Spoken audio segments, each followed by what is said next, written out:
नमस्कार, मैं हूं संजय शर्मा। आप देख रहे हैं 4 PM न्यूज नेटवर्क। संडे का दिन है, बेसब्री से आपको राजीव नारायण जी की बातों का इंतजार रहता है। राजीव जी के शो से पहले हर बार मैं कहता हूं, अगर आपको ज्योतिष में रुचि हो तो देखिए, ना हो तो बिल्कुल मत देखिए। मुझे ज्योतिष में रुचि है, मेरी जन्म पत्री बहुत अच्छी बनी है। लगभग कई ज्योतिषियों ने जो बातें कही वो मेरे जीवन में घटती है, इसलिए मेरा यकीन है, इसलिए मैं यह शो करता हूँ। राजीव जी पेशे से इंजीनियर हैं, पढ़े लिखे इंसान हैं, लेकिन अध्यात्म में रुचि हुई तो वो ज्योतिष की बातें करने लगे, जन्म पत्रियों का अध्ययन करने लगे। आज के शो में बहुत धमाकेदार बातें की हैं उन्होंने भारत और पाकिस्तान के युद्ध को लेकर।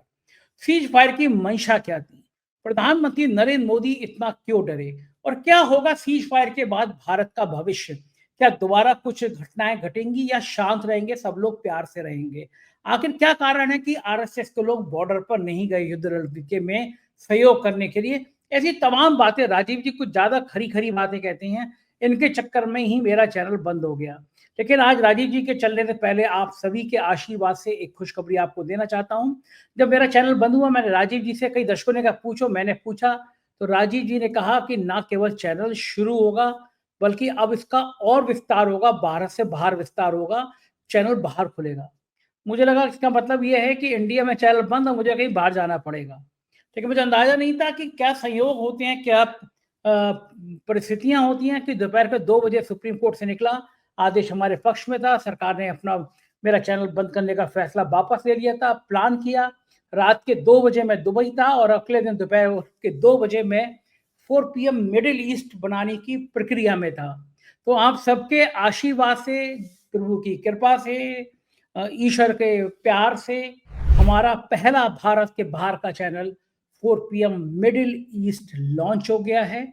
आप हमेशा मुझे बेतहाशा प्यार करते रहे हैं। ये साइड में 4 PM मिडिल ईस्ट का लोगो है। 4 PM के एक अलग शाखा भारत में, बिल्कुल सेपरेट शाखा भारत में 4 PM मिडिल ईस्ट के नाम से। हम बहुत अच्छा देश है खाड़ी का। हम इस मिडिल ईस्ट में बताते रहेंगे खाड़ी के देशों के बारे में, वहाँ की परिस्थितियों के बारे में, वहाँ की क्या क्या चीज़ें अच्छी हैं, वो आपको 4 PM मिडिल ईस्ट में बहुत सारी जानकारियाँ मिलती रहेंगी। मैं आपसे हाथ जोड़ के रिक्वेस्ट करता हूँ, प्यार बनाए रखिएगा, ये प्यार आपका मुझे ऊर्जा देता है। इस 4 PM मिडिल ईस्ट के चैनल को आज ही सब्सक्राइब करिएगा, मुझे मैसेज करिएगा कि आपने सब्सक्राइब कर लिया है, जिससे मैं आपका शुक्रिया कह सकूं। चलते हैं राजीव नारायण जी के पास। 4 PM न्यूज नेटवर्क में स्वागत है राजीव नारायण जी आपका। पहले तो मैं आपको धन्यवाद अदा कर दूं कि जब चैनल बंद हुआ था मेरा, अचानक भारत सरकार ने कहा था कि चैनल बंद हो जाएगा, मैंने आपसे फ़ोन किया था। आपने मुझे फ़ोन पे बताया था कि ना चैनल खुलेगा, बल्कि अब इसका विस्तार बहुत तेज़ी से दुनिया भर में होगा। मैंने आपसे सवाल भी किया था, दुनिया भर में तो हो रहा है भई, 150 से ज़्यादा देश देखे जाते हैं। तब आपने कहा था नहीं, चैनल की शुरुआत किसी और देश से भी होगी। तो मैं थोड़ा डरा, मुझे लगा कि चैनल, इसका मतलब भारत से बंद हो जाएगा तो मैं कहीं और जाके शुरू करूँगा। फिर देखो, सब ईमानदारी की बात है, मैंने आपसे बहस नहीं करी, लेकिन मेरी समझ में नहीं आया। लेकिन मैंने ये बचपन से देखा है अपनी ज़िंदगी में, जब कोई मेरा बुरा-सा वाक़या हो रहा होता है मेरी ज़िंदगी में, उस समय तो मैं थोड़ा-सा मुझे लगता है कि ये सब क्यों हो रहा है? मैंने तो किसी का बुरा किया नहीं है। मैं तो ईमानदारी से देश हित में ही पत्रकारिता करता हूँ। लेकिन फिर मुझे लगता है ईश्वर उसके बाद पीछे की एक बड़ी तस्वीर मेरे लिए बना रहा हो, और मुझे इसलिए मैं आपकी आज शुक्रिया अदा करना चाहता हूँ दिल से। सुप्रीम कोर्ट का आदेश 13 तारीख को दोपहर को 2 बजे आया कि भाई, उसे भारत सरकार ने कह दिया सुप्रीम कोर्ट के सामने, हमने अपना आदेश वापस ले लिया, 4 PM चैनल चालू रहेगा। तो मेरे लिए बहुत बड़ी उपलब्धि थी कि पता नहीं किस गलतफहमी में सरकार ने मुझसे कहा कि मैं देश विरोधी बात कर रहा हूँ, और उसके बाद पता नहीं सरकार ने खुद ही क्यों फैसला लिया। तो ये तो मेरे मन में, मेरे ज़हन में ये बात आई थी कि ऐसा क्यों हो रहा है मेरे साथ, तो मैं थोड़ा-सा मानसिक द्वंद में भी था। लेकिन दोपहर के 2 बजे फैसला सुप्रीम कोर्ट में ये हुआ, और उसके बाद रात के 2 बजे मैं दुबई में था, और उसके अगले 2 बजे तक, दोपहर के 2 बजे तक मैं अपनी तैयारी कर रहा था, और आपके आशीर्वाद से, आपके बताए हुए रास्ते पर 4 PM मिडिल ईस्ट शुरू हो गया। ये जो दर्शक हैं, ये दर्शक आपके सब देख रहे हैं, ये मिडिल ईस्ट का लोगो है, 4 PM मिडिल ईस्ट है। तो पहला वीडियो आज देखा होगा आपने इस पर, और मेरी आपसे रिक्वेस्ट है कि 4 PM मिडिल ईस्ट, दुबई बहुत बहुत प्यारा देश है, अबू धाबी बहुत प्यारा देश है, लोग बहुत प्यार से, लोग बहुत भाईचारे के साथ रहते हैं यहाँ पे। कानून व्यवस्था इतनी बेहतर है कि अगर आप अपने बोनट पे 5 लाख रुपए रख के छोड़ जाइए, तो अगले दिन भी वो 5 लाख रुपए आपको वहीं रखे मिलेंगे। महिलाओं की सुरक्षा की दृष्टि से दुनिया में सबसे सुरक्षित देश है ये। और सब लोग इतनी बेहतरीन व्यवस्था है। और फिर मेरा सौभाग्य, पता नहीं मुझे कौन सी ईश्वर ने रास्ता लिखा था कि ये कि अचानक ये सब कुछ हुआ और 4PM मिडिल ईस्ट लॉन्च हो गया।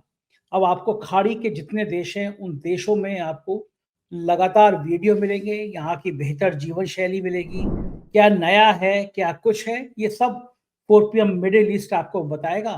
भारत के बाहर राजीव जी ने पहले ही जो कहा था कि भारत के बाहर जाओगे, तो मैं उस समय तो डर रहा था, लेकिन 4PM चैनल खुल गया था, तो उसके बाद भारत में तो यथावत बहुत तेजी के साथ हमारे सब्सक्राइबर बढ़े, हमारी व्यूअरशिप बढ़ी। उन सब का जो इस घड़ी में मेरे साथ खड़े रहे, उन सब दर्शकों का मैं दिल से आभारी हूँ। और उतना ही प्यार अब मैं 4PM मिडिल ईस्ट से को चाहता हूँ आप दें। ना केवल खाड़ी के देश, बल्कि मेरे जितने दर्शक हैं, आप लोगों देख रहे हो, जाइएगा 4PM मिडिल ईस्ट डालिएगा, ये चैनल खुलेगा, इसको सब्सक्राइब करिएगा। मिडिल ईस्ट की खबरें भी देखेंगे, क्योंकि नया देश है, तो आप सबका प्यार मुझे बेतहाशा चाहिए। तो सबसे पहले राजीव जी, बहुत बहुत शुक्रिया। आपने जो कहा अक्षरशः मेरी जिंदगी में वो सत्य हो गया। अब मुझे बताइए 4PM मिडिल ईस्ट का भविष्य कैसा देखते हैं आप? जब संजय जी, जब आपका ये क्या नाम है, कंट्रोवर्सी पीछे जब हुई थी, चैनल आपका जो क्या नाम है, बैन कर दिया गया था, उसी समय मैंने जब आपकी हॉरोस्कोप की, जिसका राइटअप मैंने पिछले प्रोग्राम में शेयर भी किया है, तो मैंने वहां नीचे, दर्शक देख सकते हैं पिछले प्रोग्राम का, उस राइटअप में मैंने लिखा था इंटरनेशनल फेम का योग बन रहा है आपका चैनल। तो पहले भी आपका सब जगह देखा जा रहा था। तो वो उसका कारण ये है कि दर्शकों की जानकारी के लिए बता दें, जो हॉरोस्कोप का जो 9th हाउस होता है, वो इंटरनेशनल फेम का भी होता है। 10वें घर से टोटल फेम देखते हैं, 10th हाउस जिसको वर्क का हाउस कहते हैं। तो आपकी हॉरोस्कोप में 9th लॉर्ड की अंतर्दशा चल रही है। और 9th लॉर्ड, मैंने पिछले प्रोग्राम में भी कहा था कि 9th लॉर्ड बुध है आपका मकर लगन की कुंडली में, और लगन में बैठा है, तो राजयोग तो दिखा रहा है। तो राजयोग का अर्थ यही है कि हम जो कार्य कर रहे हैं उसमें अप्रत्याशित सफलता मिलना और अपनी उम्मीदों से ज्यादा रिजल्ट अच्छे आना। भाग्य को इसी को कहा जाता भाग्य। वरना देखिए, संघर्ष तो जीवन में बहुत सारे लोग करते हैं, करोड़ों लोग करते हैं, लेकिन सबको सफलता उनके मन मुताबिक नहीं मिल पाती। और कभी कभी एक जीवन में, हर एक व्यक्ति के जीवन में, चाहे गरीब हो अमीर हो, सबकी जीवन में उनकी परिस्थितियों के अनुसार एक ऐसा समय आता है कि जहां पर वो एक ऐसा गोल्डन फेज देखते हैं कि वहां कुछ भी काम कर रहे हैं उससे ज्यादा उनको अच्छे रिजल्ट मिल रहे हैं। वो भाग्य की रोल आता है। और मजे की बात यह है कि जो बुध है वो मीडिया कम्युनिकेशन का कारक है। इसीलिए आपका मिडिल ईस्ट में ये जो है एक्सपेंशन हुआ, क्योंकि आप मीडिया से, मीडिया का ही आपका प्रोफेशन है। तो ये पूरी तरह से, इसके मैं आपके टीम के मेंबर्स को, आपको और मिडिल ईस्ट में नए अपने चैनल को शुरू करने के लिए बहुत बहुत शुभकामनाएं देता हूं। इस तरह से आप, मैं तो ईश्वर से प्रार्थना करता हूं कि आप आने वाले समय में यूरोप और अमेरिका में भी अपना चैनल खोलिएगा। वाओ! क्या बात है! तो क्या आपको इसमें कुछ ऐसा संयोग भी दिख रहा है कि अगला जो चैनल खोलेगा वो 4PM यूरोप खोले? हम लोग जी, लंदन बिल्कुल, बिल्कुल। वो ऐसा है ना, मैंने कहा 9th लॉर्ड की दशा देखो। मैं अक्सर जब मेरे पास काउंसलिंग के लिए लोग आते हैं, मैं ये कहता हूं कि जिंदगी का आपको सबसे ज्यादा अगर कोई रिस्क उठाना चाहिए, तो उस समय उठाना चाहिए जब आपकी 9th घर लॉर्ड की दशा चल रही है। क्योंकि 9वां घर वो है कि जो आपके कहते हैं ना, सारे पुण्य इकट्ठे हो गए आपके, अब बोले मत चूके चौहान। तो इसीलिए वो आप आए, तो आप तो ज्यादा से ज्यादा अपना बढ़ाइए अपने ग्रोथ को। और बहुत सारे लोग आपसे जुड़े हुए हैं, सब लोगों के लिए आप कितने सारे लोगों को रोजगार दे रहे हैं, ये भी बहुत अच्छे पुण्य की काम है। तो हाँ, आपका वो सब। खुलेगा। हाँ, ये तो ईश्वर की महिमा है कि इतने सारे लोग जो जुड़े हैं, कहीं न कहीं मुझे माध्यम बनाता है। जितनी बड़ी टीम, मैंने सोचा ही था राजीव जी 90-100 लोगों की टीम तैयार हो जाएगी। इतने लोग, इतने परिवार जुड़ गए हैं, तो ये सब ईश्वर की कृपा है। सब आप सबका आशीर्वाद है, सारे दर्शकों का प्यार है। तो राजीव जी, शुरुआत करते हैं आज के शो की। और मैं दुबई से शो कर रहा हूँ ये। सभी दर्शकों को बड़ा बढ़िया हुआ। अभी जब मैं शो करने जा रहा था, उससे पहले मैं एक जगह चाय पीने गया, लौट के बस मोड़ पे था, तो इंस्टाग्राम पे मैसेज आया कि अभी मैंने आपको वहाँ पे चाय की दुकान पर आपको चाय पीती। ओ भी बहुत सारे लोग मिल रहे हैं जो 4PM के दीवाने हैं, तो सबका बहुत बहुत आभार। राजीव जी, शुरुआत करता हूँ आपकी भविष्यवाणियों से। आपने कहा था कि युद्ध रुकेगा, और युद्ध की विभीषिका में डर रहे थे सबके सब, पता नहीं क्या होगा। भारत और पाकिस्तान दोनों न्यूक्लियर पावर है, लेकिन युद्ध रुका और उसके बाद के तरह तरह के आरोप प्रत्यारोप शुरू हुए। अब मैं ये जानना चाहता हूँ कि जो भारत की जो राशि है, भारत की जो जन्म पत्री है, दोबारा ऐसी कोई दुखद घटना तो नजर नहीं आ रही, कोई ऐसा हादसा तो नजर नहीं आ रहा, भारत की तरफ से कोई युद्ध तो नजर नहीं आ रहा, सब शांति से सब प्यार से रहेंगे ना? क्या लगता है आपको? हाँ, देखिए संजय जी, आज आपके दर्शकों के लिए और पूरी दुनिया भर के लिए मैं कुछ छोटी-छोटी एक स्मॉल रिसर्च, एस्ट्रोलॉजिकल रिसर्च लेकर के आया हूँ। सबसे पहले तो मैंने जैसे आपको आपके प्रोग्राम में, पिछले प्रोग्राम में शेयर किया था कि ये ऑपरेशन सिंदूर की हॉरोस्कोप है, दर्शकों ये देख लो।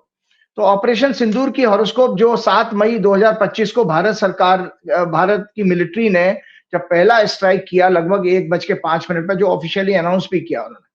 तो उस हॉरोस्कोप में हमें एक दर्शकों को ये बताना होता है कि देखिए बहुत सारी जगह पर आप, हमारी सरकार भी इस चीज को कह रही है कि इस, और दुनिया के लोग ये जानना चाहेंगे कि इस मिलिट्री कॉन्फ्लिक्ट में, युद्ध तो नहीं था, ये मिलिट्री के दो सेनाओं के बीच में टकराव की स्थिति पैदा हो गई थी, मिलिट्री कॉन्फ्लिक्ट कहा जाता है, लेकिन वार लाइक सिचुएशन बन गई थी। तो इस मिलिट्री कॉन्फ्लिक्ट में किसको क्या हासिल हुआ, मुझे आज दर्शकों को बताना, क्योंकि हमें यह भी देखना है कि हम जो कार्य कर बैठे, भाई किसी ज्योतिषी से तो पूछा नहीं गया था। और मैं ज्योतिषी से की बात से सबसे पहले एक पुस्तक आपको दिखाना चाहता हूं, जो मैंने पहले कहा भी था कि जो ये विषय को ये गीता प्रेस ने पूरा ज्योतिष के ऊपर तत्वांक निकाला था, पूरा का पूरा एक एडिशन निकाला था ज्योतिष के ऊपर, डिफरेंट सैकड़ों आर्टिकल्स हैं इसमें। तो एक आर्टिकल को पढ़ते हुए, दर्शकों ये आर्टिकल मैंने मार्क भी किया हुआ है, मैं पढ़ते हुए सुना रहा हूं। कल्याण कामी व्यक्ति को, मतलब जो व्यक्ति कल्याण चाहता हो, चाहे वो राजा हो या एक इंडिविजुअल व्यक्ति हो, कल्याणकामी व्यक्ति को ऐसे देश में निवास नहीं करना चाहिए जहां ज्योतिषी ना रहता हो, क्योंकि सब बातों का नेत्र रूप दैवज्ञ, ज्योतिषी को संस्कृत में दैवज्ञ कहते हैं, देव ज्ञान का ज्ञाता, देव कहते हैं काल को, जो काल का ज्ञाता, क्योंकि सब बातों का नेत्र रूप दैवज्ञ वहां जहां ना रहता हो, वहां जहां रहता है वहां पाप नहीं रहता। यदि ग्रह नक्षत्रों की गणना करने वाला ज्योतिषी ना हो तो मुहूर्त, तिथि, नक्षत्र, ऋतुएं तथा आयन ये सभी व्याकुल हो जाएं। संपूर्ण अंगों तथा उपांगों सहित वेद शास्त्र में कुशल एवं होरा शास्त्र तथा गणित शास्त्र में क्या नाम है को जानने वाला दैवज्ञ की जो राजा सेवा और पूजा नहीं करता, साफ साफ कह रहे हैं, ये बृहस्पति संहिता का कोट है, इसमें बृहस्पति संहिता के बताए जो अक्सर मैं आपके बताता रहता हूं, वो ये कहते हैं कि जो राजा दैवज्ञ की सेवा और पूजा नहीं करता वह विनाश को प्राप्त होता है। विजय, यश, लक्ष्मी, उत्तम भोग तथा कल्याण की अभिलाषा रखने वाले राजा को विद्वान तथा श्रेष्ठ ज्योतिर्विद के समीप जाना चाहिए, अर्थात उनके परामर्श के अनुसार ही कार्य करना चाहिए। ये बात मैं क्यों कह रहा हूं, क्योंकि ये इसलिए बोला कि भाई मेरे से तो नहीं पूछा था, मैं जैसा साधारण व्यक्ति तो कोई तुर्रम खां तो नहीं है, लेकिन जो भी जैसा भी डिसीजन लिया तो मुझे उसकी ज्योतिषी विवेचना करनी है, इसलिए मैं इस विवेचना को कर रहा हूं 7 मई 2025 को। तो संजय जी आपको मैं बता देता हूं कि हमारा लाभ का स्थान 11वां होता है अचीवमेंट का, और किसी मिशन को हम प्राप्त करते हैं कि आपका जो इंटरनेशनल कोई मिशन अगर अचीव होता तो 7th हाउस का और 11th हाउस का भी रोल आता है इसमें।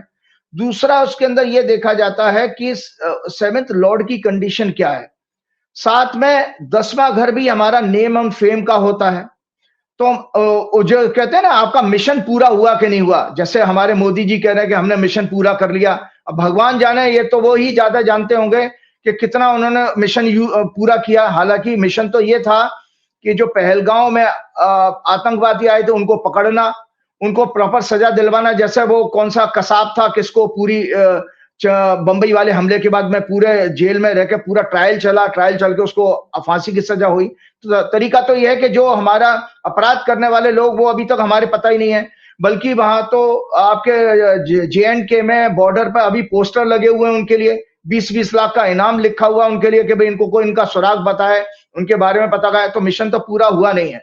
हाँ जरूर है कि मिलिट्री कॉन्फ्लिक्ट हुआ था, कुछ एक पाकिस्तान का ज्यादा बड़ा नुकसान हो गया, हमारी स्ट्रेटेजी, मिलिट्री स्ट्रेटेजी अच्छी सक्सेसफुल काम हुई, यही हुआ। लेकिन अचीवमेंट हुआ कि नहीं है, तो मैं आपको दर्शकों को जानकारी के बताता हूं। जो हॉरोस्कोप में चर्चा कर रहा हूं, इसमें 10वें घर का स्वामी शुक्र है, और शुक्र अपनी उस 10वें घर से अगर फिंगर रखेंगे, 10वें घर पर फिंगर रख के काउंट करेंगे, तो शुक्र जो है 6वें घर में जाता है और राहु केतु से पीड़ित हो जाता है। और 6वां घर होता है बेसिकली रुकावट का, संघर्ष का, बाधाओं का। साथ में इसमें जो मैंने 7th हाउस जो वार का दिखाया, उसका स्वामी चंद्रमा है, जो पाप कर्त्री में 8वें घर में है। तो ये ऑपरेशन सिंदूर ये साफ साफ दिखाता है। और इसके अलावा एक चीज और बताता हूं, 9th हाउस जो है, ये एक पुस्तक है जो मंडेन एस्ट्रोलॉजी की मैंने हमेशा आपको बताई है। इसमें पढ़ के भी मैं सुना देता हूं कि 9th हाउस में जो 9th हाउस के सिग्निफिकेंस माने गए हैं, ministry of foreign affairs, diplomacy, relation with foreign countries, treaties and agreement, foreign trade, commerce.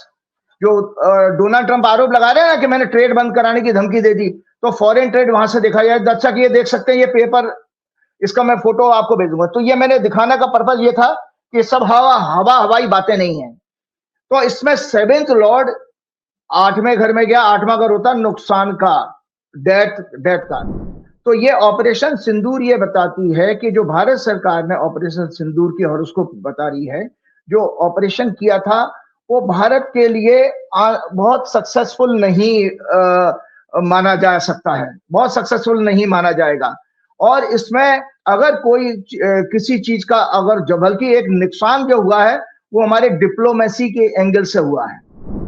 जो हमको नुकसान हुआ है कि हमारी डिप्लोमेसी बहुत अच्छी पावरफुल नहीं रही थी, हम उस रूप में जरूर इस चीज में कमजोर पड़ गए पाकिस्तान के सामने। मैं अब आपको इसको एक और प्रूव करने के लिए भारत की चार्ट दिखाता हूं। देखिए ये भारत का चार्ट है दर्शकों, ये देख लो। भारत की जो वर्तमान में दशा है वो चंद्रमा में सूर्य की चल रही है, और दोनों के दोनों इस कुंडली में तीसरे घर में बैठे हैं। 3rd हाउस जो है 10th हाउस से 6 होता है, जो अभी मैंने पीछे गणना करके बताई। जहां जहां 6वां घर आएगा वहां पर आप एक पार्शियल अपमान देखेंगे। तो 10वां घर प्रधानमंत्री को होता है। तो ये घटना प्रधानमंत्री के लिए एक ह्यूमिलिएशन लेकर के आ रही है। और गोचर में मंगल जो है वो तीसरे घर में गोचर कर रहा है, कर्क राशि इसमें आती है। तो कर्क राशि में नीच का मंगल है आज, एज ऑन टुडे। और 12वें घर का स्वामी है टॉरस लगन के लिए। तो टॉरस लगन जो है भारत की कुंडली का लग्न है, जो आजादी के समय कुंडली बनी थी। और 12वां घर जहां जहां दृष्टि डालेगा, याद रखिए कि 12वें घर का जहां जहां प्रभाव आएगा उस क्षेत्र में आपको ह्यूमिलेशन आएगा, क्योंकि 12वां घर ह्यूमिलेशन, डिस्ग्रेस और लॉस का होता है। तो दर्शकों मैंने अभी जैसे आपको जो पुस्तक दिखाई थी मंडेन एस्ट्रोलॉजी में, 9वां घर उसमें आपका डिप्लोमेसी का, फॉरेन का, यूनाइटेड नेशन का, जुडिशरी का होता है। तो अब 12वें घर के लॉर्ड की दशा भारत की कुंडली में भी 9वें घर पे पड़ रही है। आपके मैंने अभी ऑपरेशन सिंदूर की दिखाई है, अब मैं भारत की जन्म कुंडली की चर्चा कर रहा हूं। तो 12वें घर की दशा, 12वें घर के ग्रह का प्रभाव 9वें घर पे आ जाने के कारण इंडिया के चार्ट में भी ये डिप्लोमेसी का फेलियर दिखा रहा है। कि डिप्लोमेसी का फेलियर कैसे देख सकते हैं कि संजय जी अभी ये बात हो रही है कि जो हमारे जो फॉरेन बहुत सारे अभी जैसे कल के दिन हमने देखा था कि वो मोदी सरकार ने कुछ 7 एमपीज को, जिसमें विपक्ष के लोग भी हैं, उनको लेके एक डेलीगेशन बनाया है। वो दुनिया भर में जो है जाकर के भारत की स्थिति स्पष्ट करेगा, प्लस आपके पाकिस्तान के टेररिज्म और टेररिज्म को सपोर्ट करने को, टेररिस्ट को सपोर्ट करने की बातें कहेगा।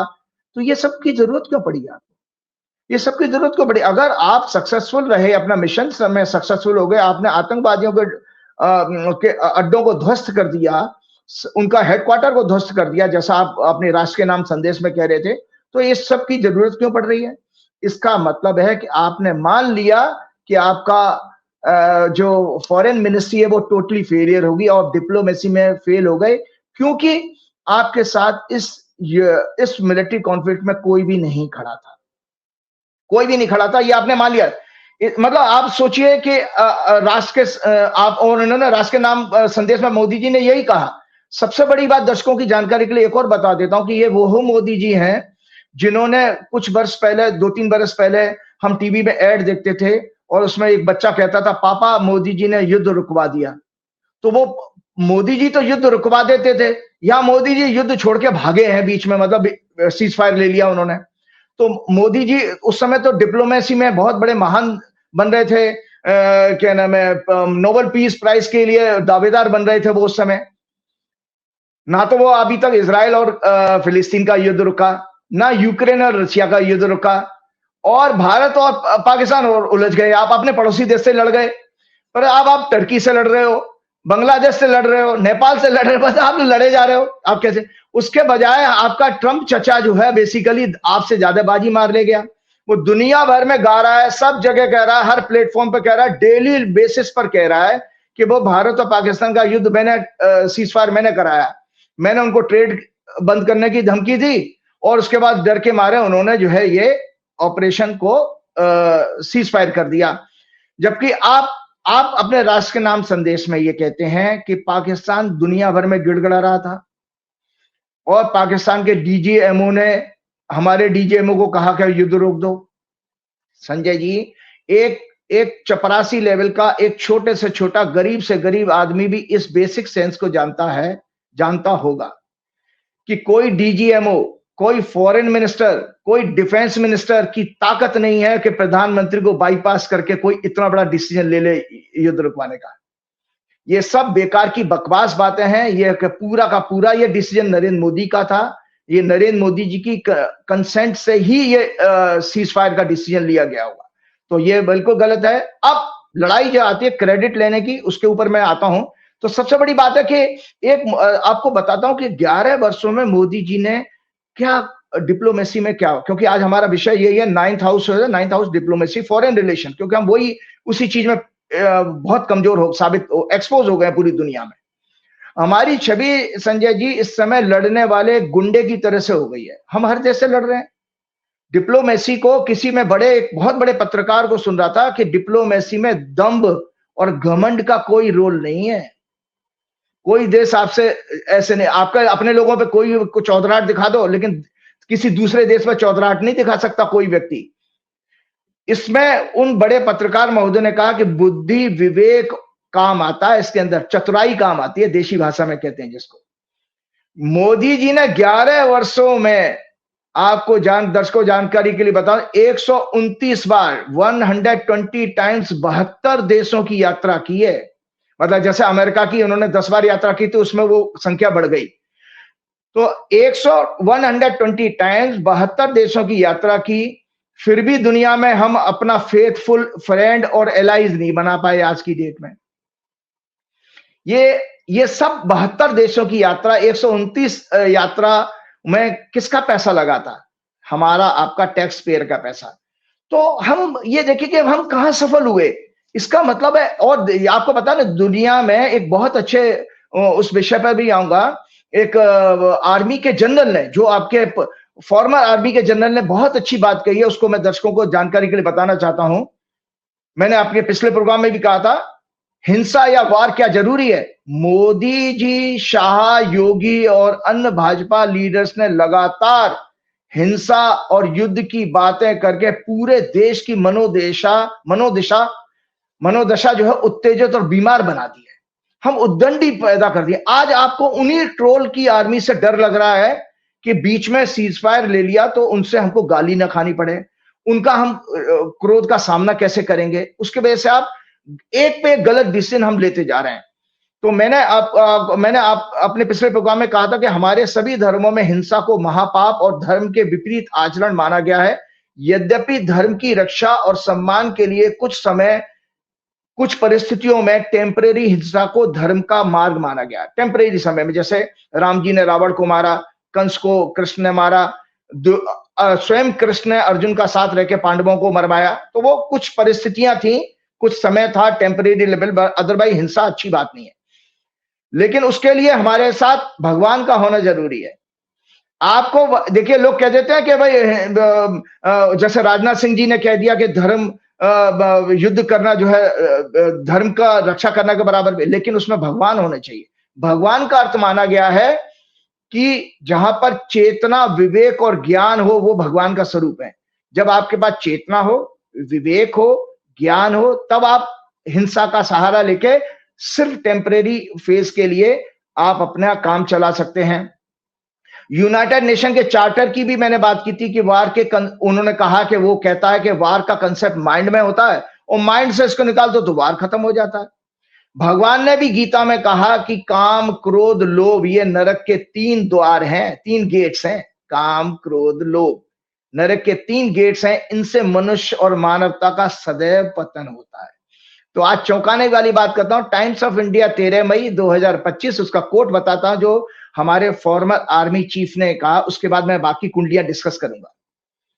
हमारे farmer army chief Naravane said war is not romantic. वो कहते हैं कि वॉर कोई रोमांस नहीं है, कोई हॉलीवुड की फिल्म नहीं होती जो 3 घंटे के लिए मजा लेने के लिए आप देख लेते हो।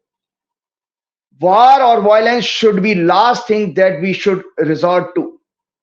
ये लास्ट थिंग होनी चाहिए।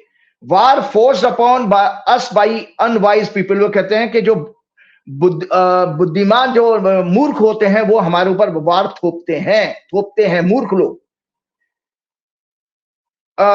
वो कहते हैं but war should not be what you cheer for. लेकिन वार कोई चीयर करने के लिए नहीं होता। Diplomacy must always come first. वो स्वयं एक आर्मी का जनरल कह रहा है diplomacy must always come first.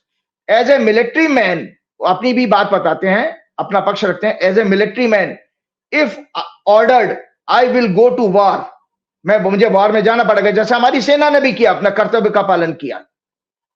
But that will not be my first choice. वो कहते हैं कि मेरी व्यक्तिगत रूप से वो फर्स्ट चॉइस नहीं होगी। My first choice will always be diplomacy. यहां पर वो बार बार डिप्लोमेसी की बात करें, जो अभी मैं 10 मिनट से डिप्लोमेसी के ऊपर ही टॉपिक चला रहा हूं। He said differences between countries or within the society must be resolved through dialogue। क्योंकि उन्होंने वार के नुकसान को बताया कि बच्चे अनाथ हो जाते हैं, लोगों का नुकसान होता है, ऐसे दर्द मिलते हैं परिवार को जिनको वो सैकड़ों कई वर्षों तक भुला नहीं पाते हैं। आपको बंकर बहुत कॉस्टली पता है। उन्होंने अपने उसमें इसी स्टेटमेंट में कहा था कि 1500 करोड़ का आपका कारगिल वार पड़ा था और फिर उसके बाद दोबारा बंकर्स बनाने पड़ेंगे, बॉर्डर एरिया में इंफ्रास्ट्रक्चर बनाना पड़ता है वगैरह वगैरह। तो मैं आपको बताना चाह रहा हूं कि जो मैंने अभी आपके हॉरोस्कोप दी, अब एक विषय बहुत उसमें चल रहा है कि आगे क्या होगा। तो मैं दर्शकों की जानकारी के लिए आपको बता देता हूं कि ये जिस लगन में आज मैंने एक नई हॉरोस्कोप दिखा रहा हूं, ये सीज फायर ऑफ ऑपरेशन सिंदूर की हॉरोस्कोप बनाई है मैंने। अभी मैंने आपको दर्शकों बताई थी ऑपरेशन सिंदूर की हॉरोस्कोप जो 7 मई की थी। ये सीज फायर आपका अनाउंस हुआ, मैंने जो ऑफिशियल अनाउंसमेंट का टाइम था 5 बजे शाम का था। 10 मई 2025 5 बजे शाम को दिल्ली का टाइम लिया मैंने। तुला लगन की कुंडली बनी है। इसके अंदर 6वें भाव में लग्नेश शुक्र, शनि और राहु से पीड़ित हैं। 7वें भाव में बुध और सूर्य हैं। 8वें भाव में बृहस्पति हैं जिनके ऊपर शनि की दृष्टि है। 10वें भाव में नीच का मंगल है और 10वें घर का स्वामी चंद्रमा आपका लगन में बैठा है। जो मंगल की जो नीच के मंगल की दृष्टि, मंगल होता है फोर्स, वार, हिंसा, और इसकी दृष्टि आपके 10वें घर के 10वां घर होता है रूलर का। मतलब रूलर हमारा इंडिया का हो या पाकिस्तान का हो, हम तो एक घटना का जन्म ले रहे हैं कि भाई हमने सीज फायर कर दिया, आगे भविष्य क्या लोग दुनिया जानना चाहती है, आज वो बताने जा रहा हूं।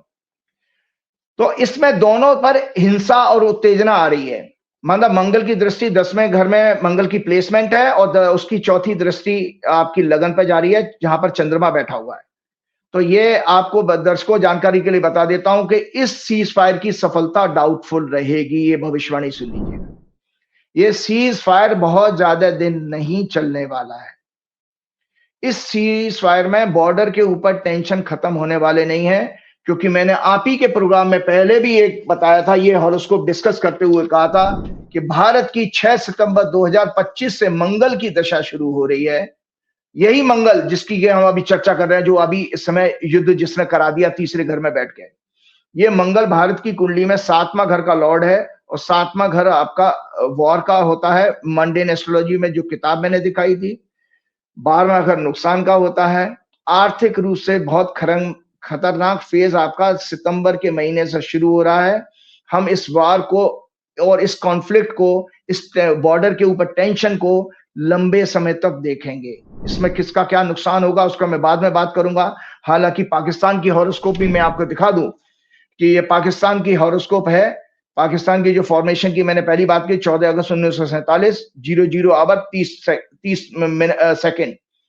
मेष लगन की कुंडली है। पाकिस्तान की कुंडली में जो चौथे घर में बैठा शनि है, जो 10वें घर का स्वामी भी है, 10वां घर सत्ता का पावर का होता है, 11th लॉर्ड भी है, वो 12वें घर में अपमान में लॉस के घर में जा रहा है। ग्रहों की स्थिति ये बता रही है जो शनि 29 मार्च को बदले हैं, पाकिस्तान में सत्ता परिवर्तन जरूर होगा इन दो बरस के अंदर।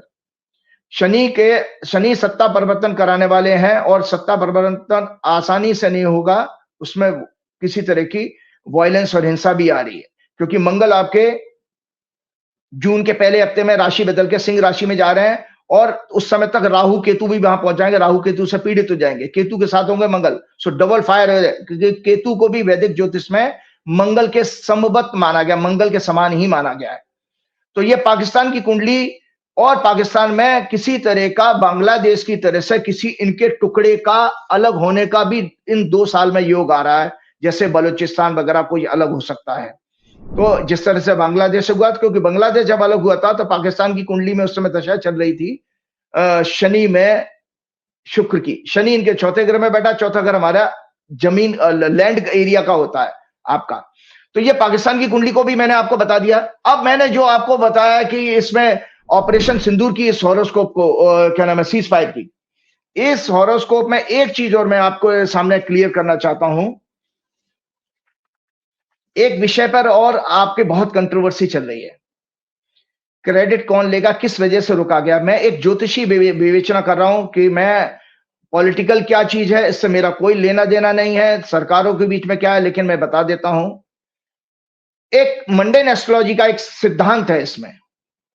एज पर मंडेन एस्ट्रोलॉजी, अगर 12वें घर का स्वामी लगन पर या लगन में के ऊपर दृष्टि डाले या लगन में उसकी प्लेसमेंट है, तो ऐसे केस में यह संकेत मिलता है कि foreign powers are trying to influence policy of country, कि कोई विदेशी ताकत हमारे देश की, उस देश की पॉलिसी को इन्फ्लुएंस कर रही है। तो मैं दर्शकों आपको फिर से इस कुंडली को दिखा रहा हूं, आज इसका जवाब दे देता हूं कि जो मोदी जी ने कहा कि पाकिस्तान ने गिड़गिड़ाया, नहीं, जो आपका ऑपरेशन सिंदूर के सीज फायर की कुंडली बनती है उसमें तुला लगन की कुंडली में 12वें घर का स्वामी बुध है, बुध 7वें घर में बैठा है, क्योंकि आपकी कुंडली में भी मैंने कहा था मेष राशि में बुध पहुंचा, तो मेष राशि तुला लगन के सामने वॉर के हाउस में आती है और उसकी दृष्टि लगन के ऊपर जा रही है। साथ में जो है बुध जो है इसी कुंडली का, तुला लगन की कुंडली का 9th लॉर्ड भी है, तो 9th हाउस से फॉरेन इंटरनेशनल अफेयर एंड और फॉरेन कंट्री के मैटर भी वहां से देखे जाते हैं। 9th हाउस फॉरेन ट्रेड का है, 7th हाउस भी फॉरेन ट्रेड का है। तो मैं आपको जानकारी के लिए बता देता हूं कि इसमें फॉरेन पावर का इन्वॉल्वमेंट और इसमें जो कॉज हुआ है सीज फायर का वो ट्रेड है, कॉमर्स है। क्यों? क्योंकि इसमें तुला लगन के लिए 2nd लॉर्ड मंगल है, जो कि इसी कुंडली में 10वें घर में बैठ के लगन के ऊपर दृष्टि दे रहा है। ये दर्शक देख ले, तो पैसा, कॉमर्स इसमें उसने रोल प्ले किया है, अदा किया है किसी को फोर्स करने के लिए, सीज फायर करने के लिए। मतलब आपने समझ लिया कि भाई मैंने अपनी विवेचना ये दी कि इसमें कॉमर्स का एंगल है। जो ट्रंप कहते हैं उनकी बात एस्ट्रोलॉजिकली मैं समर्थन करता हूं कि ट्रंप की इस बात हॉरोस्कोप के हिसाब से भी इन्फ्लुएंस होती है कि trade and commerce and economy ये फैक्टर रहे हैं प्रेशराइज करने में, सीज फायर कराने में दोनों कंट्रीज को। अच्छा, डिप्लोमेसी के मामले में मैं बताता हूं कि जो पाकिस्तान की कुंडली में उसमें मिथुन लगन में बृहस्पति आ गया, जो उनके जन्म के बृहस्पति को तुला लगन में उनका तुला राशि में बृहस्पति जो कुंडली मैंने दिखाई उसमें था, और पाकिस्तान की कुंडली का मेष लगन के लिए 9वें घर का लॉर्ड होता है। और 9th हाउस जो है हमेशा याद रखिएगा जो है आपका इंटरनेशनल मैटर का, इंटरनेशनल नेम फेम का भी होता है। इसीलिए पाकिस्तान ने ज्यादा अच्छी इसमें फॉरेन अपनी डिप्लोमेसी दिखाई है। हमारी मजबूरी है कि हमारे जो डिप्लोमेट हैं, जो फॉरेन मिनिस्टर हैं, वो बेसिकली एक ब्यूरोक्रेट रहे हैं। तो ब्यूरोक्रेसी में ये फर्स्ट टाइम ऐसा हुआ है, मोदी वैसे तो पहले भी रहे हैं, लेकिन इन महोदय के साथ में, ब्यूरोक्रेट्स के साथ में एक समस्या होती है कि जिंदगी भर 40-50 साल में उनको यस सर कहने की आदत हो जाती है, तो उनके पास पॉलिटिकल विजडम और पब्लिक की सेंटिमेंट्स का नॉलेज नहीं होता उन लोगों को। उनको पब्लिक की भावना, जन भावना कि भाई पब्लिक किस तरह रिएक्ट करेगी, उनको नहीं पता होता। वो तो अपना काम कर देते हैं, इसीलिए वो कंट्रोवर्सी में फंसे और उनका फेलियर साफ साफ नजर आता है। साथ में मैं एक चीज और बताना दर्शकों, आपको जानकारी के लिए बता देता हूं कि क्यों पाकिस्तान के साथ अमेरिका खड़ा है। आप देखिए कि हम कह रहे हैं कि हमने उनके आतंकवादी अड्डे ध्वस्त कर दिए, हमने उनके हेडक्वार्टर पर अटैक कर दिया, लेकिन पाकिस्तान को आईएमएफ ने जो पैसा दिया, पाकिस्तान ने 14 crore, as per newspaper report बता रहा हूं, 14 करोड़ मसूद अजहर को उसके डैमेज को रिपेयर करने के लिए ऑफर किए हैं पाकिस्तान ने। इसके अलावा मरने वालों को 1-1 करोड़ रुपए अनाउंस कर दिया। तो वहां तो पैसा भी मिल गया, वो उनकी बल्ले बल्ले हो रही है। परेशानी हमारे यहां हो रही है, हम अपनी कंफ्यूजन की स्टेट में जिए चले जा रहे हैं। तो पाकिस्तान के साथ अमेरिका क्यों खड़ा रहा है, इसका कारण मैं ज्योतिषी कारण बताता हूं। देखिए, ये है डोनाल्ड ट्रंप की हॉरोस्कोप, सिंह लगन की है, और ये है अमेरिका की हॉरोस्कोप, सिंह लगन की है। तो एक ज्योतिषी कारण है कि अगर लग्नेश आपस में मित्र हो तो उनकी दोस्ती चलती है। पाकिस्तान की जो हॉरोस्कोप मैंने आप लोगों को दिखाई, दोबारा नहीं दिखा रहा हूं, वो मेष लगन की है। मेष लगन का स्वामी मंगल होता है, सिंह लगन का स्वामी सूर्य होता है। दोनों आपस में ग्रेट फ्रेंड है, सूर्य और मंगल आपस में ग्रेट फ्रेंड है। इसीलिए आप देखिए दर्शकों कि आजादी के बाद से पाकिस्तान के साथ 1965 में भी अमेरिका खड़ा था, 71 में भी खड़ा था, 99 में भी खड़ा था, और अभी भी अमेरिका ही बता रहा हो। अमेरिका पाकिस्तान को कितना सम्मान दे रहा है, वो ग्रेट नेशन कह रहा है, बहुत पावरफुल विजडम वाला उनके लीडर्स को कह रहा है, और वो कह रहा है, मतलब पाकिस्तान को बहुत प्रेज कर रहा है। वो भारत के समकक्ष बना, वो पाकिस्तान को आतंकवादी स्टेट कहता ही नहीं है। तो बिहाइंड द सीन अमेरिका खड़ा था, भारत के साथ उसने बेसिकली डुअल बिहेवियर दिखाया है। उसका कारण यह बता देता हूं कि भारत की कुंडली जो दर्शकों मैंने दिखाई, वो वृषभ लगन की कुंडली। वृषभ लगन का लॉर्ड जो है वीनस होता है, शुक्र होता है, और शुक्र और सूर्य आपस में शत्रु है। अमेरिका की डोनाल्ड ट्रंप की कुंडली सिंह लगन की है, उनका लॉर्ड सन है। सन और वीनस आपस में ग्रेट एनिमी है। इसीलिए भारत को चाह करके भी जो भारत के साथ आज दोस्ती, मोदी जी कहते हैं ट्रंप इज माय फ्रेंड, लेकिन ट्रंप जो फ्रेंड कहता है वो बेसिकली एक दिखावा है, पाखंड है, छलावा है। वो कभी भी भारत का उस लेवल का फ्रेंड नहीं बन सकता जो वो पाकिस्तान का होगा एस्ट्रोलॉजिकली। जमीनी हालत मुझे, मैं नहीं कह रहा हूं। तो उसके केस में और आपको बताऊं, आपके देखो पूरी हिस्ट्री भी बता देता हूं। रशिया की हॉरोस्कोप कन्या लगन की है, कन्या लगन का लॉर्ड बुध होता है, और भारत की कुंडली शुक्र के लगन की है, मतलब टॉरस लगन की है। तो शुक्र और बुध आपस में ग्रेट फ्रेंड है। इसीलिए देखिए, आपने देखा होगा रशिया हमेशा से हमारा मित्र रहा, हमारे सुख दुख में समय हमेशा साथ खड़ा रहा। तो आपको संजय जी बताता हूं, इस कॉन्फ्लिक्ट में कुछ हमारी फॉरेन पॉलिसी की इतनी कमियां रही कि हमने रशिया जैसे देश को भी अपने से दूर कर दिया।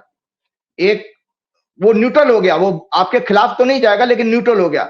चाइना आपके खिलाफ, आपके आसपास कुछ नहीं है। आप टर्की के खिलाफ भी आप तरह तरह की कार्रवाइयां करके आप जो है अपने आप को डिस्टर्ब कर रहे हैं, मतलब पूरी वर्ल्ड की चीजों को। एक मैं बहुत अच्छी चीज आपको बता देता हूं,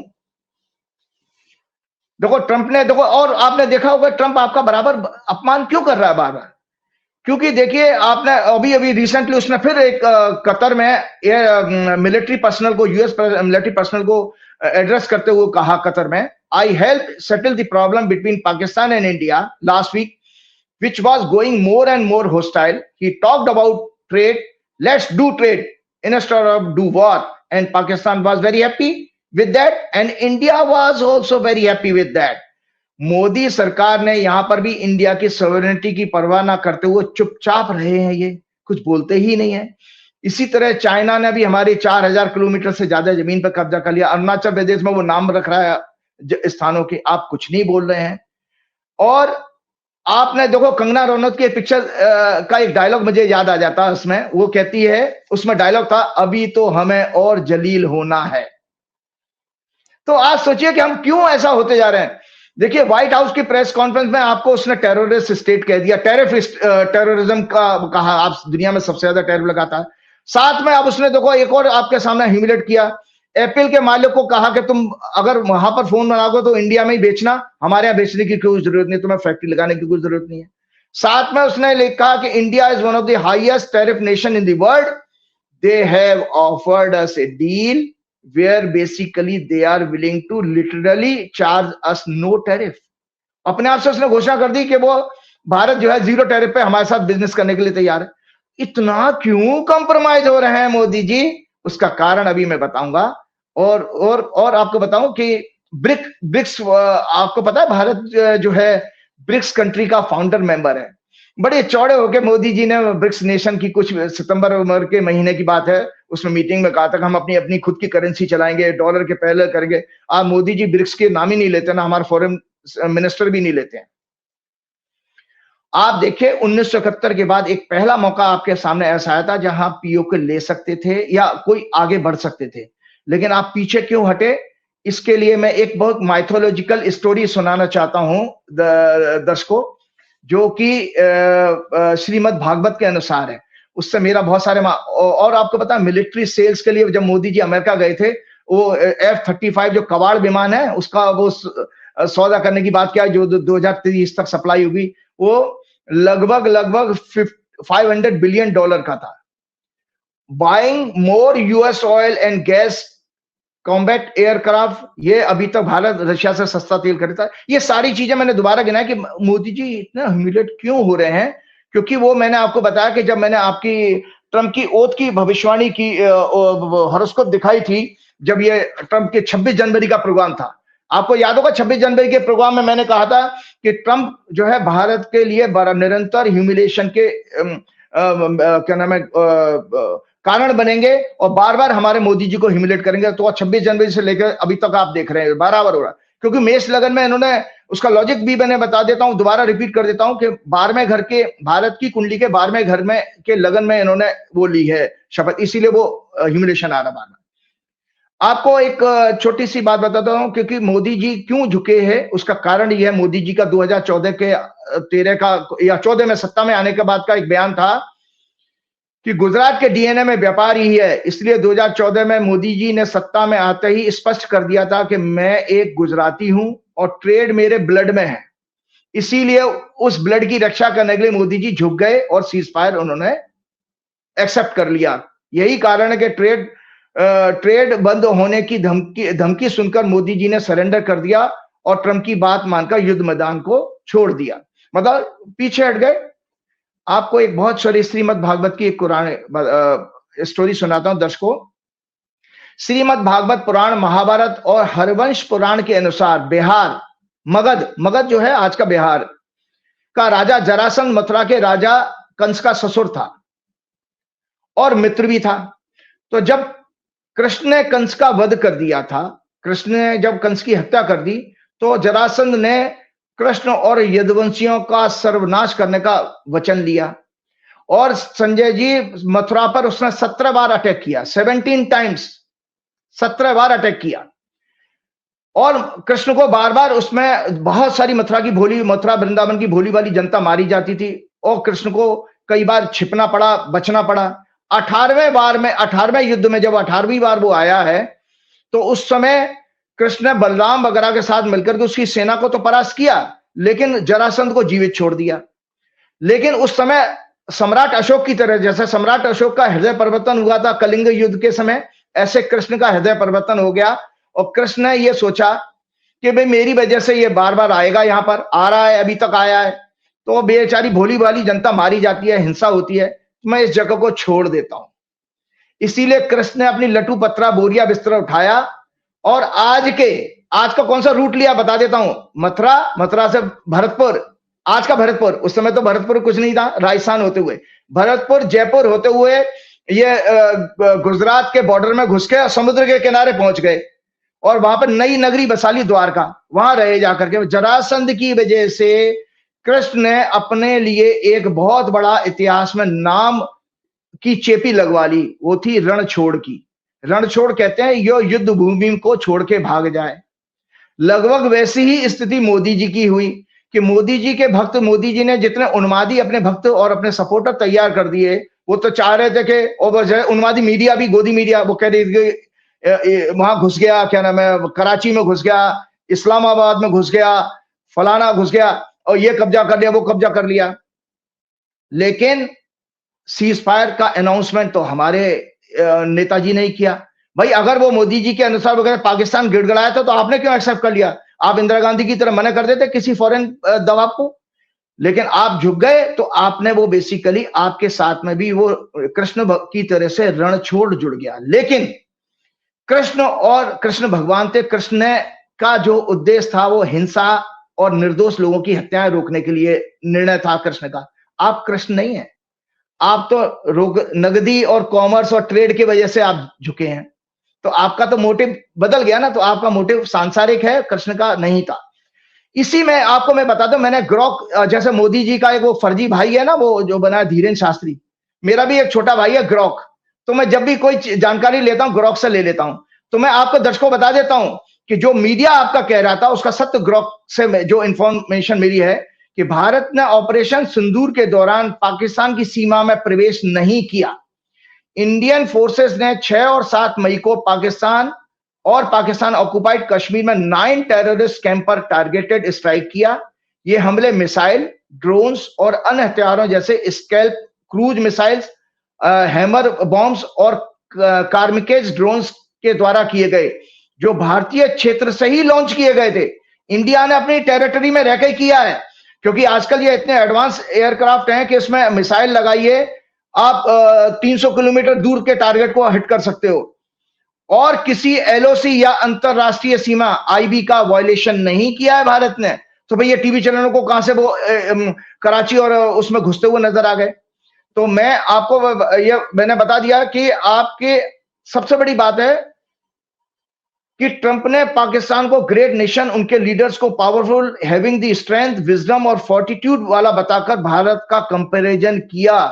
अब मैं एक बात बताता हूं कि क्वालिटी ऑफ स्ट्रॉन्ग लीडर्स के साथ अगले विषय पर जरूर आऊंगा, जो मैं इस हफ्ते में बड़ी इंपॉर्टेंट घटना एक और हुई है। चीफ जस्टिस ऑफ इंडिया ने, नए चीफ जस्टिस ने शपथ ली है। ऐसा है राजीव जी, ये जो चैनल बंद हुआ, मुझे सुप्रीम कोर्ट तक दौड़ लगानी पड़ी ना, उसमें आप यही सारी बातें थी, तो मोदी जी को हजम नहीं होती हैं, इसीलिए मुझे सुप्रीम कोर्ट के द्वार तक जाना पड़ा। बहुत सारे लोग मिलते हैं, कहते हैं राजीव जी भैया इन पर लगाम लगाओ, कैसी खरी खरी बातें बोल देते हैं, इनको डर नहीं लगता। तो राजीव जी अगली बार ना मैं तो बच गया, अगला ईडी और इनकम टैक्स आप ही घर आने वाले, ध्यान रखिए। अच्छी आजा अच्छी बात है, अच्छी बात है। देखो मैं बताऊं कि देखो संजय जी, ऐसा था कि हमने ये देखा कि हम कहां पर फेल हुए, हम डिप्लोमेसी में फेल हो गए। तो आज बहुत छोटा सा उदाहरण बताऊं, तो किसी पत्रकार ने मुझे इनसाइट दिया था, बड़े पत्रकार ने, तो मैंने कहा भाई, मैंने फिर ग्रॉक भाई की मदद ले ली इसमें भी।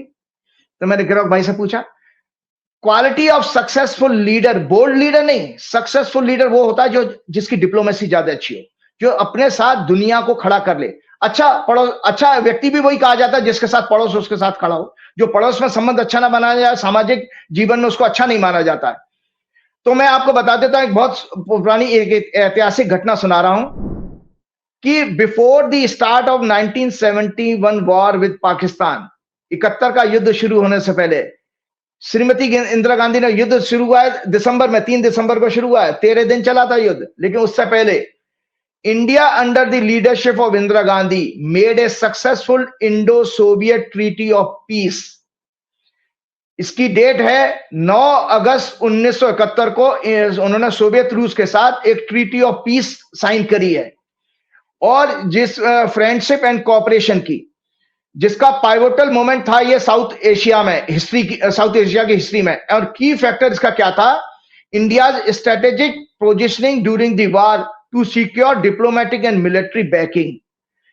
इंदिरा गांधी ने ये ट्रीटी पीस की इसलिए की कि दोनों देश एक दूसरे को बराबर मानेंगे, अगर किसी के ऊपर कोई अटैक होता है या संकट के समय, उसको वो अपने ऊपर अटैक मानेगा। जिसका प्रत्यक्ष प्रमाण है कि जब अमेरिका ने 7वें बेड़े की धमकी दी थी, तो उस समय रशिया ने भी अपना बेड़ा जब आगे किया, तो उस समय सोवियत रूस हुआ करता था, तो सोवियत रूस भी अमेरिका जैसा ही सुपर पावर था। तो उसके डर के कारण, न्यूक्लियर वॉर ना हो जाए इसके कारण, अमेरिका ने अपना बेड़ा पीछे खींच लिया था। इसको कहते हैं डिप्लोमेसी। लेकिन हमारे इस समय के मिलिट्री कॉन्फ्लिक्ट में हमने किसी देश कोई दोस्त बनाया ही नहीं। इसके अलावा एक और देखिए डिप्लोमेसी तो है ही है। अब विदेश मंत्री जी का बयान वायरल हो रहा है, वो कह रहे हैं कि हमने पाकिस्तान को पहले ही बता दिया था कि हम यहाँ के अटैक करने जा रहे हैं। अब वो ये पहला इंसान मिला, ये ऐसा मतलब भाषा में कि बड़ा नमूना विदेश मंत्री मिला, तो पहली पाकिस्तान को कह रहा है भैया हम तुम्हारे यहाँ तुम्हारे घर में यहीं अटैक करने जा रहे हैं। ये तो इतिहास के पन्नों में कभी नहीं हुआ, होता भी नहीं है। आप युद्ध करने जा रहे हो, तमाशा करने जा रहे हो, मतलब इसका मतलब ये आप इतने प्रेशर में थे कि हमला करना जरूरी है, क्योंकि पहलगाम में हमारे निर्दोष मारे गए थे। तो बता दिया पाकिस्तान को भैया थोड़ी शांत रखना, हम तुम्हारे यहाँ आतंकी शिविरों में हमला करेंगे। अब भैया कौन आतंकी बैठेगा, सब तो निकल लिए वहां से कि वो हमला करने आ रहे हैं, तो बाद में उससे पलट के हमला किया। लेकिन भारत की जो डिप्लोमेसी है उसकी ऐसे, मेरा फिर मानना है कि जो विदेश मंत्री होते थे अटल बिहारी वाजपेयी, सुषमा स्वराज, ऐसे ऐसे काबिल होते थे जिनको अनुभव होता था। ये जो नौकरशाह है ना, जो कुछ साल पढ़ के और फिर देश चलाने की बात करने लगते हैं, मोदी जी को इन ब्यूरोक्रेट्स पे ज्यादा भरोसा है, जो इतने बड़े बड़े नेता है, राजनाथ सिंह है, गडकरी है, जिनको अनुभव है, उनको कमान ना देके विदेश की कमान देंगे ब्यूरोक्रेट को, जिसने अपनी ऐसी ऐसी पूरे देश की करा दी है। बहुत खराब बात, ऐसा कोई बताता है कि हम तुम्हारे हमला करने आ रहे हैं, ये तो बहुत फुलिशनेस। एक और उदाहरण बताता हूं डिप्लोमेसी का। उसी 71 के वार के समय की बात है, पाकिस्तान ने उस समय 54 देशों का इस्लामिक संगठन होता था, 54 देश थे उसमें पाकिस्तान ने मुसलमानों का अत्याचार हिंदुस्तान में, इंडिया में हो रहा है, इसका बहाना बनाकर के वहां शिकायत की मुस्लिम कंट्रीज का सपोर्ट लेने के लिए। तो इंदिरा गांधी, जो भारत उस समय गुट निरपेक्ष आंदोलन नाम का एक प्रमुख सदस्य था, पीएलओ के फाउंडर यासर अराफात के संबंध इंदिरा गांधी से बहुत अच्छे थे, और भारत ने 1974 में पीएलओ को ऑफिशियल रिकॉग्नाइज भी किया था, उसको मान्यता दे दी थी पीएलओ को। तो उस समय यासर अराफात ने इंदिरा गांधी का पक्ष, वहां पर हमारे भारत का पक्ष रखा था कि नहीं, पाकिस्तान अपने पूर्वी क्षेत्र में जो बांग्लादेश होता था उसमें लाखों मुसलमानों का कत्ल कर रहा है। उस समय उस स्पष्टीकरण से भारत को और इंदिरा गांधी को यह फायदा हुआ कि उसमें से 54 में से 51 देश भारत के पक्ष में खड़े हो गए थे, पाकिस्तान के पास केवल 3 रहे। इसको कहते हैं डिप्लोमेसी। इसी तरह से जब सीज फायर हुआ, पूरे सोशल मीडिया पे केवल एक ही लाइन चल रही थी, हर कोई इंदिरा गांधी नहीं हो सकता। मतलब ये लगातार लोग कह रहे थे कि भाई हर कोई इंदिरा गांधी नहीं हो सकता। और सबसे बड़ी बात, ये युद्ध के पहलगाम के हमले के बाद जो देश में नफरती चिंटू कहूंगा, नफरती चिंटू हिंदू मुसलमान के बीच में गैप पैदा करना चाह रहे थे, धर्म पूछ के मारा गया, जाति पूछ कर नहीं, मतलब वहां पे निर्दोषों की हत्या का भी एक राजनीतिक लाभ लेना चाह रहे थे। देश के मुसलमानों ने उनको टका सा जवाब दे दिया। पहली बार कश्मीर के मुसलमान सड़कों पे आए, आतंकवाद का विरोध किया, जुमे की नमाज काली पट्टी पहन के करी कि हम आतंकवाद का विरोध करते हैं। शहर शहर मोहल्ले मोहल्ले में मुसलमानों ने विरोध किया। और जब पाकिस्तान की जासूसी में कल एक महिला पकड़ी गई है, यूट्यूबर, वो उनका नाम मल्होत्रा है, मैडम ज्योति मल्होत्रा या कुछ ऐसे नाम है। इस तरह के कई आतंकी जो पाकिस्तान की मदद कर रहे थे, बहुत खराब लगता है। वो हिंदू थे। आप क्यों, आप धर्म के नाम पर हिंदू मुसलमान करना चाहते हो?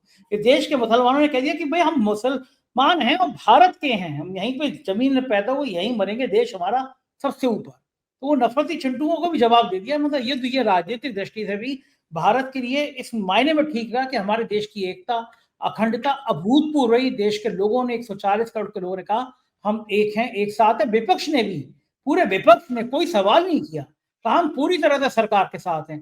मोदी जी जरूर इसमें भी ईगो बना कर रखे कि सर्वदलीय बैठक में नहीं गए हो।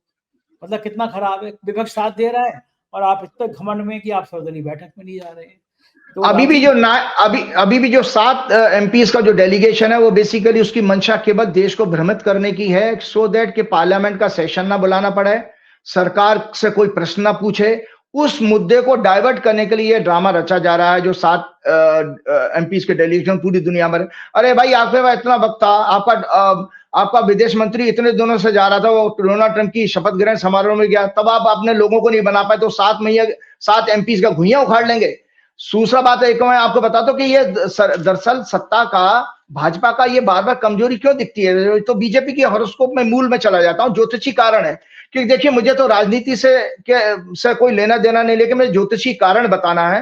तो मैंने अपने कई प्रोग्राम में, संजय जी, आपको बीजेपी की इस कुंडली को जो मैंने दिखाया, बताया था कि 2017 में सूर्य की महादशा में इनको सत्ता प्राप्त होती है, जो उनकी जन्म की कुंडली में 10वें घर में पावर में बैठा है, परंतु 6वें भाव के स्वामी पाप ग्रहों से पीड़ित वक्री मंगल की 8वीं दृष्टि से पीड़ित हो रहा है। यह सूर्य मृत्यु भाग की डिग्री में है, जिसका अर्थ है इस पार्टी की all the policies, law and order, farming, economy, employment, controlling of inflation, corruption, border security, military और defence policy, foreign policy, etcetera etcetera, मतलब ऑल दी पॉलिसीज सभी फ्लॉप होंगी और बैकफायर होंगी। इन्हें कभी भी देश और विदेश में फेम और रिकॉग्निशन नहीं मिलेगा, क्योंकि सूर्य जो है फेम का और नेम फेम का 10वां घर नेम फेम का होता है, और सूर्य नेम फेम का सिग्निफिकेटर भी राजा है ना, पूरी दुनिया को रोशनी देता है। तो ये चूंकि मृत्यु भाग में, तो उनको कभी नेम फेम नहीं मिलेगा। यह इनके लीडर्स एरोगेंट, भ्रष्ट, लो कैरेक्टर, अनएथिकल, इमोरल, जनता और प्रजा की आवाज को कुचलने वाले, सदैव पनिश करने वाले और क्रूर होंगे। ये राक्षसी प्रवृत्ति के अधर्मी होंगे। प्रजा इनके शासन में आर्थिक और मानसिक रूप से कभी सुखी और प्रसन्न नहीं रह पाएगी। ये मैंने कहा। एक चलते चलते इनकी एक कभी मौका मिलेगा पूरा तब डिस्कशन करूंगा। आरएसएस की कुंडली दिखा देता हूं। ये आरएसएस की फॉर्मेशन हुई, वैसे तो कुंडली बहुत मजबूत है। दर्शक केवल तीसरे घर को देखें, इसमें तीसरे घर में चंद्रमा है। राजीव जी, ये और बता दीजिएगा, इस कुंडली में ये लोग बॉर्डर पर लड़ने क्यों नहीं गए? वैसे तो बड़ा वो कहते हैं आरएसएस के लोग हम देश के लिए जान दे देंगे। उसे आपने देखिए, मेरे मुंह की बात छीनी है। आरएसएस की जो कुंडली मैंने दिखाई, 27 सितंबर 1925 इतवार का दिन 9:56 पर नागपुर में इसकी स्थापना हुई थी गुरु क्या नाम है, हेडगेवार जी के द्वारा। तो इनके तीसरे घर में, तीसरा घर होता है पराक्रम का, साहस का, सामर्थ्य का और वेलोर का, जो होता है ना स्टेमिना का भी। तो तीसरे घर में चंद्रमा पीड़ित है। याद रहो, मैंने हमेशा कहा है कि अगर चंद्रमा आपका पीड़ित है और तीसरा घर भी पीड़ा में है, तो आपके अंदर साहस नहीं होगा, डरपोक हो गया। और तीसरे घर का स्वामी, इनकी वृश्चिक लगन की कुंडली है, तीसरे घर का स्वामी शनि है। शनि इनका 12वें घर में बैठा शुक्र के साथ। शुक्र के साथ 12वें घर में शनि हो तो ऐसा व्यक्ति भोगी होता है, नाना प्रकार के भोग विलासता में उसकी रुचि होगी। तो वो संघ भी है, इसीलिए वो इतना कितना बड़ा आलिशान उन्होंने वो बनवा लिया, हवाई जहाजों में घूमते हैं। भागवत जी भी सिक्योरिटी, जेट सिक्योरिटी। अरे भैया, तुम सामाजिक संगठन हो, तुमको जेट सिक्योरिटी की काय की जरूरत है? आप सरकार के टैक्स पेयर के पैसे, तुम्हारा क्या योगदान है हमारे देश में? सामाजिक संगठन है, ठीक है, माना, और अच्छा काम भी किया है आपने, लेकिन आपको सरकारी पैसे से क्यों आप सुविधाएं ले रहे हैं? तो तीसरे घर का स्वामी 12वें घर में गया। 12वां घर बार बार अपमान और लॉस का मैंने आपको एक्सप्लेन कर दिया दर्शकों शुरू में ही। और तीसरे घर में चंद्रमा पीड़ित है, इसीलिए आरएसएस, और जब भी चंद्रमा आपका पीड़ा होगा राहु केतु के बीच में, याद रखो, ऐसे व्यक्ति डर फैलाने का काम करता है। तो आजादी के टाइम से केवल आरएसएस ने मुसलमानों का डर फैला फैला करके अपना धंधा चमकाया है, फियर मॉन्गरिंग की है। और जब चंद्रमा आपका पीड़ित होगा तो हमेशा विषय को बदल के और उसके विभत्स रूप में, बिगड़े हुए रूप में हमेशा पेश करोगे, चाहे वो धर्म का पाखंड हो, क्योंकि 9वां घर भी पीड़ित हो गया तो धर्म का पाखंड भी आ गया। इसीलिए आपने ये देखा कि ऐसे लोग, और जितने भी ये जो लोग हैं, ये ट्रोल आर्मी जो उन्होंने बैठा रखी, एक्चुअली देखिए संजय जी, मैं आपको बताऊं, सामान्य जीवन, इन लोगों को तो बिल्कुल इग्नोर करना है। सामान्य जीवन में आपने देखा है ना कि एक आवारा पशु होता है, जानवर, वो पैसे वाला हो, गरीब हो, सफेद कपड़ों में, बुर्राक कपड़ों में, अच्छे कपड़े में हो, मैले कुचले कपड़े में हो, स्त्री हो, पुरुष हो, सब पे भौंकने का काम करता है। वो भौंकेगा, और जब उसको कोई ताकतवर मिल जाता है तो वो अपनी दोनों टांगों के बीच में अपनी टेल को दबा लेता है और फिर दांत निकाल के और भागता है वहां से। तो एक्चुअली ये ट्रोल आर्मी वाले वही लोग हैं जो ऑफिस में बैठकर तो बकवासबाजी करते हैं। और जितने भी ये सेना और वो दल आरएसएस ने बना रखे हैं, अरे भाई, तुम जाकर के वहां पर बॉर्डर पे जाकर देश की सेवा करके आ जाओ। तुम क्यों नहीं मिलिट्री और पैरामिलिट्री फोर्सेस को ज्वाइन करते हो? तुम क्या कर लोगे? केवल बकवासबाजी, किसी को ट्रोल करना। अब बताइए, आपने आर्मी की उस ऑफिसर लेडी को ट्रोल किया। फिर मोदी जी की बात देखिए, मोदी जी, और ये कहां गई स्मृति ईरानी, कहां गई हेमा मालिनी, कहां, और कहां है हमारी राष्ट्रपति जो स्वयं महिला है? उन्होंने भी देखिए सोफिया को ट्रोल करने के ऊपर कुछ नहीं बोला। हिमांशी को जब ट्रोल किया गया, उस विडो को, उसके बेचारी ने जरा सा सौहार्द की बात कर दी, उस पर ट्रोल किया। आप नहीं बोलते हो। महिला खिलाड़ियों पर अत्याचार हुआ तब आप नहीं बोलते हो। ये कहां है लेडीज, कहां है कंगना रनौत?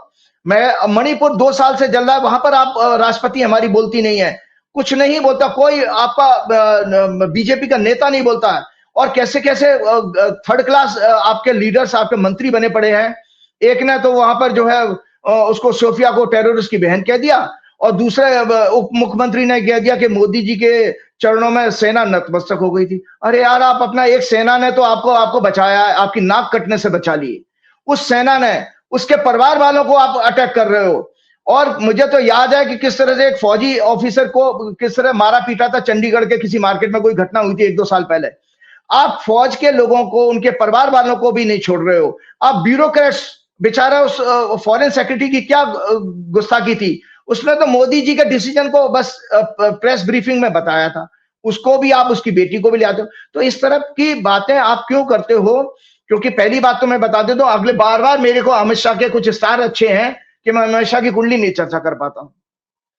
और मैं अगले प्रोग्राम में जरूर करूंगा। अमित शाह की कुंडली में वो वाणी का, वो हेट स्पीच का भयंकर दोष है, और बीजेपी की कुंडली में भी हेट स्पीच का दोष है। वो हम अगले प्रोग्राम में जरूर लेंगे।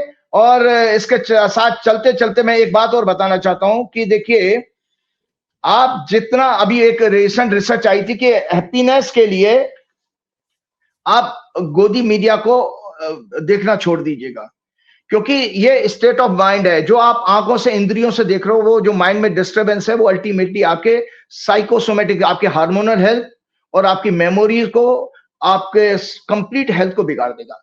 तो हनुमान जी के ऊपर केवल भरोसा रखिए। हनुमान जी सत्य है। देखिए, आपको कहा, आपका चैनल बंद किया, लेकिन हनुमान जी का साथ है तो कैसे चैनल जल्दी से खुल गया। और शान शौकत के साथ खुला कि आप विदेश तक जा रहे हो, और विदेश तक जाओगे भी, क्योंकि पवन पुत्र है, पवन तो पूरी दुनिया में फैल रही है। इसलिए हनुमान जी की प्रार्थना के साथ करते हुए मैं प्रोग्राम समाप्त करूंगा।